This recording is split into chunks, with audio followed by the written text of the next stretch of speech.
নমস্কার বন্ধুরা, নিউ ইন্ডিয়াতে আপনাদের স্বাগত। বন্ধুরা, গত 2-3 দিন আগে তুর্কি থেকে ভারত আসছিল একটি মালবাহক জাহাজ।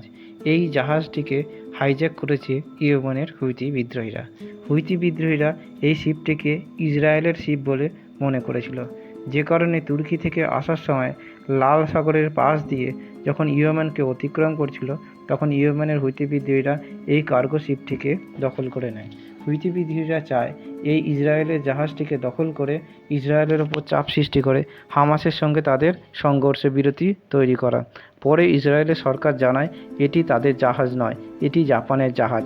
জাপান সরকার এই সময় তাদের মালবাহক জাহাজটিকে হুইথি বিদ্রোহীরা আটক করায় খুবই ক্ষুব্ধ হয়েছে।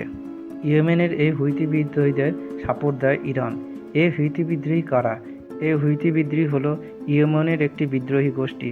হুইথি বিদ্রোহীরা শিয়া গোষ্ঠী হওয়ায় ইরানের পূর্ণ সমর্থন রয়েছে। অথচ ইয়েমেনের উত্তর দিকে সৌদি আরব, পূর্ব দিকে ওমান, তার পাশে ইউএই, এই সমস্ত দেশগুলিতে সুন্নি আধিপত্যের সরকার থাকায় মধ্যপ্রাচ্যে হুইথি বিদ্রোহীদেরকে কেন্দ্র করে ইয়েমেনে শিয়া ও সুন্নির কেন্দ্রস্থল হয়ে উঠেছে। ইয়েমেনের উত্তর পশ্চিম দিকের শহর সায়দা।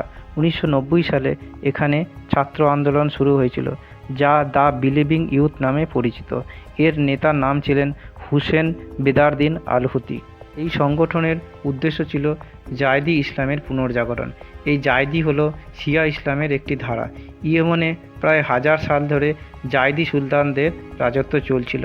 অবশেষে 1962 সালে জায়দি সুলতান ইমাম আহমেদের হত্যার পর ইয়েমেনে গৃহযুদ্ধের পরিস্থিতি শুরু হয়। ইয়েমেন দুটি ভাগে ভাগ হয়ে যায়। কিছু সময়ের জন্য দক্ষিণ ইয়েমেনে তৎকালীন সোভিয়েত ইউনিয়নের প্রভাব থাকার সরকার চলতে থাকে।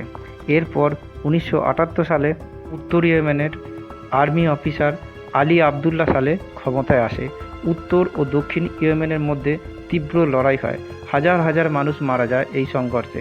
সোভিয়েত ইউনিয়নের প্রভাব এরপর কম হওয়ায় নর্থ ও সাউথ ইয়েমেন এক হয়, তৈরি হয় নতুন রাষ্ট্র রিপাবলিক অফ ইয়েমেন।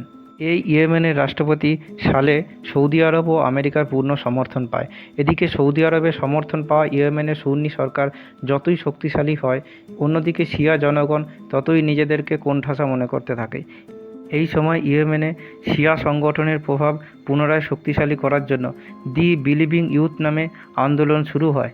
এই আন্দোলনে নেতৃত্ব দেন বেদারদিন আল হুতি। দিনে দিনে আল হুতির আন্দোলন এতটাই তীব্র হয়ে পড়ে যে সেনার সংঘর্ষের সাথে সাথে সেনার সাথে আল হুতি সমর্থকদের লড়াই তীব্র হয়। 2004 সালে ইয়েমেনের সেনার হাতে আল হুতি মারা যায়। এরপর আল হুতির সমর্থকরা ইয়েমেনের সরকারের বিরুদ্ধে বিদ্রোহ ঘোষণা করে। এই বিদ্রোহ হুতি বিদ্রোহ এবং এর বিদ্রোহীদের হুতি বিদ্রোহ নামে পরিচিতি পায়। সৌদি আরবের নেতৃত্বে হুতি বিদ্রোহীদের ওপর প্রচুর অত্যাচার চালানো হয়, কিন্তু হুতি বিদ্রোহীরা খতম হওয়ার বদলে দিনে দিনে ইয়েমেনের নতুন নতুন এলাকা দখল করতে থাকে। অবশেষে 2010 সালে হুতি বিদ্রোহীদের সঙ্গে ইয়েমেন সরকারের সমঝোতা হয়। অন্যদিকে তিউনিসিয়াতে ঘটে যায় একটি নতুন ঘটনা। আরব স্প্রিংয়ের ঢেউ তিউনিসিয়া থেকে এসে পড়ে ইয়েমেনে। 32 বছর ক্ষমতায় থাকা আবদুল্লাহ সালে চাপে পড়ে যায়। আবদু বা মনসুর হাদিকে ক্ষমতা দিয়ে দেয়, কিন্তু এরপরও পরিস্থিতি স্বাভাবিক হয় না। আল কায়েদা, বিচ্ছিন্নতাবাদ, গরিবি ইয়েমেনের পরিস্থিতিকে আরও অরাজক করে তোলে। জানুয়ারি 2010 সালে ইয়েমেনের প্রেসিডেন্সিয়াল প্যালেস কবজা করে নেয় হুইথি বিদ্রোহীরা। এরপর মনসুর হাদি দেশ ছেড়ে চলে যায় সৌদি আরবে। হুইথি বিদ্রোহীরা ইয়েমেনের সংসদ ভেঙে দেয়। সৌদি আরব এই সময় হুইথি বিদ্রোহীদের দমন করার জন্য বোম ফেলতে থাকে ইয়েমেনের মাটিতে। কিন্তু ইয়েমেনের মাটিতে সৌদি আরবের সঙ্গে হুইথি বিদ্রোহীদের শুরু হওয়া যুদ্ধ দীর্ঘদিন ধরে চলতে থাকে, কারণ হুইথি বিদ্রোহীদের ইরান সমর্থন করতে থাকে। অন্যদিকে সৌদি আরবের কথা মতো আমেরিকার ডোনাল্ড ট্রাম্প সরকার হুতি বিদ্রোহীদের জঙ্গি সংগঠন হিসেবে নিষিদ্ধ করতে চায়, কিন্তু ইরান সেক্ষেত্রে বাধা দেয়। ফলে পরিস্থিতি আরও জটিল হয়ে পড়ে।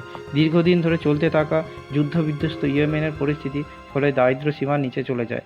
আজও ইয়েমেনের 70% ইহুতি বিদ্রোহীদের দখলে রয়েছে। আজকে ইসরায়েলের সঙ্গে হামাসের মধ্যপ্রাচ্যের এরকম চরম সংঘর্ষপূর্ণ পরিস্থিতিতে হুতি বিদ্রোহীরা জাপানের মালবাহী জাহাজকে আটক করায় আরও এক নতুন মাত্রা যোগ করলো। এখন দেখার বিষয় জাপান তার এই মালবাহী জাহাজটিকে ছাড়াতে পারে কিনা।